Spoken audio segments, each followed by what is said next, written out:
Imagine working for years to create the perfect life, only to have it shattered by the very people meant to protect your neighborhood.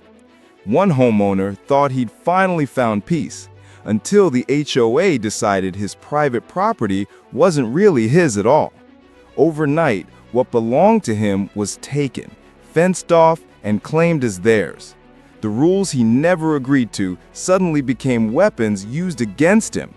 But what happens when a community's obsession with control goes too far, and one resident refuses to back down? You won't believe how far this battle spiraled out of control. At first, everything seemed perfect. The neighborhood was quiet, the homes lined up neatly with trimmed lawns, and families waved politely as they passed. To anyone driving through, it looked like the kind of place where problems never existed. And for Mark, a hard-working man who had saved for years to buy his little slice of peace, it felt like a dream finally coming true. He wasn't looking for luxury or status. All he wanted was stability, a home where his kids could ride their bikes without fear, where his wife could plant a garden in the backyard, and where he could finally enjoy the fruits of his labor. After years of moving around, this community promised exactly that: safety, order, and a fresh start. But underneath the spotless lawns and friendly nods, something else lived in the neighborhood, something harder to see at first.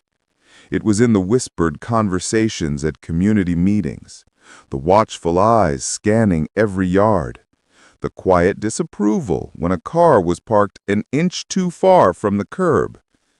This was an HOA-run neighborhood, and here, rules weren't just guidelines. They were weapons waiting to be used. Mark didn't notice it at first. Why would he? He paid his dues, kept his home clean, and followed the same simple life he always had. The house wasn't perfect, but it was his, a place of pride. But as he settled in, little things began to happen. Letters slipped into his mailbox about minor violations he couldn't quite understand. A neighbor he barely knew pointed out that his fence wasn't the right shade of brown. And every small change he made to his property seemed to draw more attention than it should have. Still, Mark brushed it off. He believed these were just misunderstandings, that living in a community meant adjusting to a few quirks. But what he didn't realize was that his every decision, every improvement, every small attempt to make the house feel more like home was being watched. And soon, what started as small notices and raised eyebrows would explode into something much bigger. Because in this neighborhood, the HOA wasn't just managing the community, they were controlling it. And once they set their eyes on Mark, his quiet dream of a simple life was about to turn into a nightmare. At first, Mark thought the letters were harmless. Annoying, yes, but harmless. A warning about the color of his fence, a reminder that his trash bins should be brought in within 2 hours of collection. A note about a potential violation because the grass in his yard was half an inch too long during a week of non-stop rain. It was ridiculous, but Mark assumed everyone got them. He figured the HOA just liked to feel busy, that it was nothing personal. But soon the letters turned into fines. $50 for the fence, $100 for the trash bins, $150 for the grass. The amounts didn't seem huge at first, but they piled up quickly, and when Mark tried to dispute them, the HOA's response was chilling. They told him if he didn't pay, they'd place a lien on his home. That was the first time Mark felt the true weight of what he was up against. He wasn't just arguing about paint or grass. He was fighting people who could, in theory, take his home away.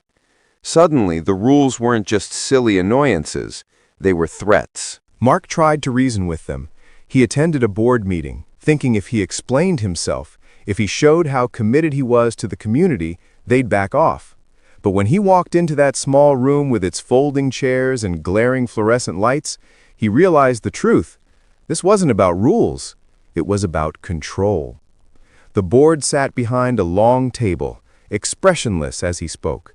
They interrupted him, dismissed his points, and told him his fines were non-negotiable. When Mark mentioned how unreasonable the demands were, one board member smirked and said, "If you don't like it here, maybe this isn't the right neighborhood for you." That night, Mark went home furious. For the first time, he began to wonder, had they targeted him from the very beginning? And then came the gate. Mark had spent months paving a small road that led from his driveway down to the edge of his farmland. It wasn't grand, just a practical stretch of gravel and concrete he'd worked hard to lay himself. It was his project, his money, his sweat poured into every inch. To him, it symbolized independence. But one morning, he drove down the road only to slam his brakes in shock. A brand new metal gate stood across it. Not just a gate, a locked gate, with a shiny HOA sign bolted onto the post. Mark's stomach dropped. They had taken his road, his private road. Without asking, without warning, they had claimed it as community property. When he called the HOA to demand answers, the response was almost surreal. They told him the road benefited the neighborhood and therefore belonged to the community. Mark lashed in disbelief until they sent him an official notice declaring that maintenance fees for the road would now be added to his dues. The road he built was now theirs, and he was expected to pay them for the privilege of using it. That was the breaking point. Mark refused. He cut the lock off the gate and drove through, determined not to let them win. But the next day, the lock was replaced, this time with a heavier chain. A week later, security cameras appeared, aimed directly at the road. Mark hadn't installed them, the HOA had. And when he confronted the board again, they hit him with another fine. Tampering with HOA property. Property that was his, paid for with his money, now twisted into evidence against him. By this point, the stress was unbearable. Mark's wife worried they'd lose the house. His kids overheard whispered arguments late at night and started asking questions no child should have to ask. Are we in trouble? Do we have to move? Everywhere he turned, Mark felt trapped. The neighbors he thought were friendly avoided his gaze. Some whispered that he was causing trouble. Others warned him quietly just to give in, that the HOA always won. But Mark wasn't ready to surrender. He started digging through the bylaws, spending sleepless nights reading every page, hunting for loopholes, contradictions, anything that might prove his case. And that's when he found it, a clause that clearly stated the HOA had no jurisdiction over improvements made entirely on private land. Mark had proof. Proof that the road was his. Proof that the gate was illegal. Proof that the board was abusing their power. But when he presented it at the next meeting, expecting some kind of justice, the reaction left him stunned. The board glanced over the documents, shrugged, and said, "We'll review this and get back to you." Weeks passed. Nothing happened. Instead, more fines arrived. The lien threats grew louder, and one morning, Mark found something chilling taped to his front door, a notice of intent to foreclose. The HOA was actually threatening to take his home. It felt like a nightmare spiraling out of control. Mark knew if he didn't act fast, they might succeed. But he also knew something else. He wasn't alone. Other neighbors, tired of their own battles with the HOA, began quietly reaching out. One had been fined thousands for a tiny garden shed. Another had been forced to repaint his house 3 times because the board changed its color palette. One elderly couple had even paid off their mortgage only to nearly lose their home over unpaid HOA dues. The more Mark listened, the clearer it became. This wasn't just his fight. This was a pattern, a system of intimidation designed to keep residents powerless while the HOA grew stronger. And now, Mark was ready to fight back. But how do you take on a board with lawyers, money, and control over your very home? Mark was about to find out, because instead of backing down, he decided to push harder. He hired an attorney. He gathered signatures from neighbors. He prepared to drag every ugly truth into the light. The HOA thought they had silenced him with fines and threats, but all they had done was awaken someone who was no longer afraid. And when Mark finally struck back, the entire neighborhood would be watching. The HOA believed they had cornered him, but they had no idea how far Mark was willing to go. The next move wouldn't just decide his road or his home. It would decide the future of the entire neighborhood. The HOA thought they had won. With fines stacking up, threats of foreclosure, and neighbors too afraid to speak up, they believed Mark would eventually crack, that he would quietly pay, swallow his pride, and let them control his property. But they underestimated him. By now, Mark had reached his breaking point. The lien notices were the final straw. He knew if he didn't fight back, he'd lose everything he had built, not just his road, but his home, his security, his family's peace of mind. He wasn't about to let that happen. So while the HOA prepared to tighten their grip, Mark was preparing something else, a plan that would turn the entire battle upside down. He started with the attorney. Together, they dug deeper than he ever thought possible, into property records, HOA bylaws, even county maps. And what they uncovered was shocking. The HOA had no legal jurisdiction over his road. None. The land had never been deeded to them. In fact, the county survey explicitly listed the road as part of Mark's private parcel. But that wasn't all. His attorney also discovered that the HOA had been charging residents for things far beyond their authority. Illegal fines, hidden fees, even maintenance charges for amenities that didn't exist. Thousands of dollars siphoned out of the community, all under the pretense of enforcement. For years, people had been paying simply because they were afraid not to. The evidence was undeniable, but Mark knew facts on paper weren't enough, not against a board that thrived on intimidation. What he needed was to make their abuse impossible to ignore.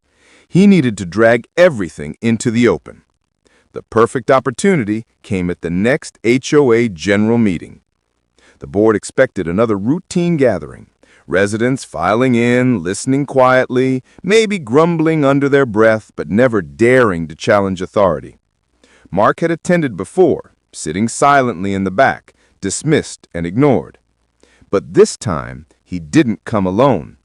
He arrived with his attorney, a thick folder of evidence, and more than a dozen neighbors who had finally decided they were done living in fear. The room, once filled with passive acceptance, now buzzed with tension. Everyone could feel something different in the air. The board tried to begin as usual, droning through budgets and policy updates. But when the floor opened for resident comments, Mark stood up. His voice shook at first, not with fear, but with fury barely contained. He laid the documents on the table, page after page, exposing every overreach, every illegal fine, every lie. The board scoffed. They told him he was misinterpreting the rules. They told the crowd that Mark was exaggerating, that he was a troublemaker, a man who refused to follow community standards. And that's when Mark's attorney spoke up, calm, steady, and devastating. He explained in detail how the HOA had violated state law by placing unauthorized liens, how they had illegally seized private property, his road, without due process, and how their actions could not only be overturned in court, but also open them up to lawsuits for damages. The board's smug expressions faltered. Whispers spread through the room. Neighbors shifted in their seats, realizing for the first time that they weren't powerless, that the rules weren't sacred, that maybe, just maybe, the board wasn't untouchable after all. Then came the final blow. The attorney revealed that he and Mark had already filed an injunction in county court. The HOA's gate across Mark's road? Illegal. The fines? Unenforceable. And if the board didn't immediately back down, they could face legal consequences far beyond anything they had ever imagined. The room erupted. Gasps, murmurs, even applause. For years, the HOA had relied on fear to keep everyone silent. But in that moment, fear began to shift, not onto the residents, but onto the board itself. One of the board members snapped, slamming his hand on the table. He accused Mark of poisoning the community. He shouted that without strict rules, the neighborhood would fall into chaos. But his voice cracked under the weight of his panic. He wasn't convincing anyone anymore. Another resident stood up, then another. One spoke about the endless fines for having the wrong mailbox. Another shared how she'd been threatened with foreclosure over a $200 landscaping fee. One by one, voices rose against the board. Stories poured out like floodwaters breaking through a dam. The board tried to regain control, but it was too late. The people they had silenced for years had found their courage. Mark watched as the tide turned. For months, he had felt alone, beaten down by an unfair system. But here, in this moment, surrounded by neighbors finally refusing to stay quiet, he felt something he hadn't felt in a long time: hope. And then the true climax hit. Mark's attorney announced that beyond the lawsuit, the residents had the legal right to vote the board out, effective immediately. The room went silent. The board members froze. They hadn't expected this. They had always believed their power was absolute, that no one would dare to challenge them. But now, their own community was ready to strip that power away. A motion was raised. A vote was taken. Hands shot up one after another until it was clear the board was finished. The HOA leaders, once so confident, sat pale and speechless as the very people they had controlled for years turned against them. And Mark? He didn't just win his road back. He had helped free an entire neighborhood. But as the meeting ended, with board members storming out and neighbors cheering, Mark couldn't shake one thought. This wasn't over yet. Legal battle still loomed. Revenge might still come. And while he had won the night, the war with the HOA was only beginning. Still, in that moment, standing tall in the room where he had once been silenced, Mark knew one thing for certain. He had turned the tide, and there was no going back. Mark had forced the HOA to its knees, but the battle left scars that would shape the community forever. What happened next would not only decide the fate of his home, but reveal the true cost of standing up against power. The night of the meeting felt like a victory, but the days that followed tested Mark in ways he never imagined. The HOA board had been voted out, but their shadow still lingered. Their records were a mess, their accounts riddled with questionable charges, and their reputation for intimidation had left scars on nearly every household in the neighborhood. Mark knew that one vote wouldn't magically erase years of damage.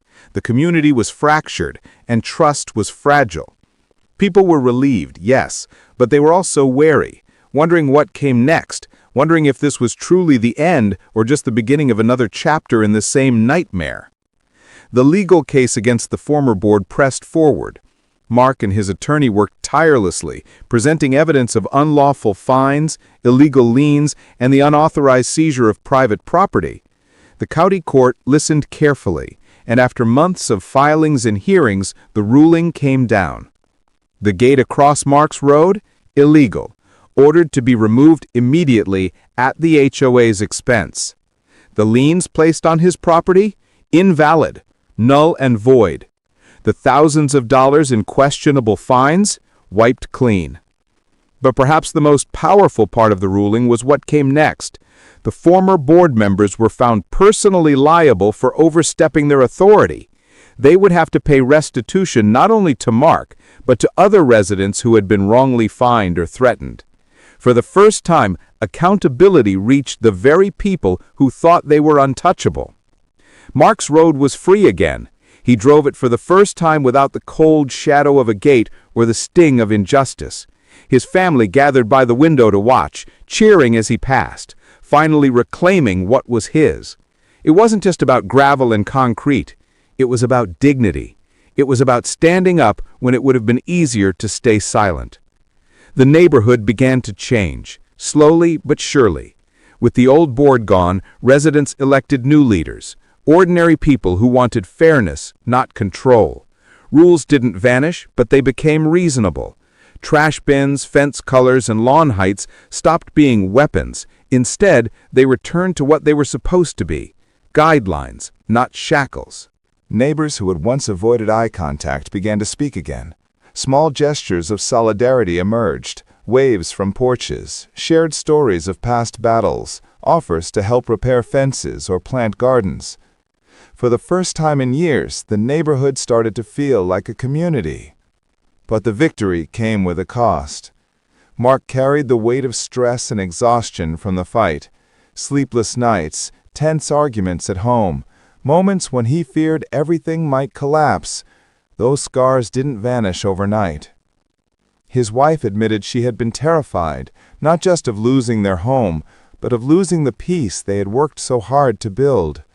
His children, though young, had seen too much of the conflict, and it would take time before they believed that their home was truly safe again. And yet, despite all of it, Mark knew he had made the right choice, because his story didn't just end with his road, it spread. Word of the case traveled beyond the neighborhood, reaching other communities trapped under heavy-handed HOAs. Mark began receiving messages from strangers, people who had been fined for things as petty as a bird bath in the yard or a basketball hoop left outside overnight. People who were threatened with foreclosure over a few $100s. People who felt powerless just as he once had. His story gave them hope, proof that fighting back wasn't impossible, proof that homeowners weren't as helpless as they were made to believe. And for Mark, that became the true victory. Not just winning his road, not just saving his home, but showing others that standing up mattered.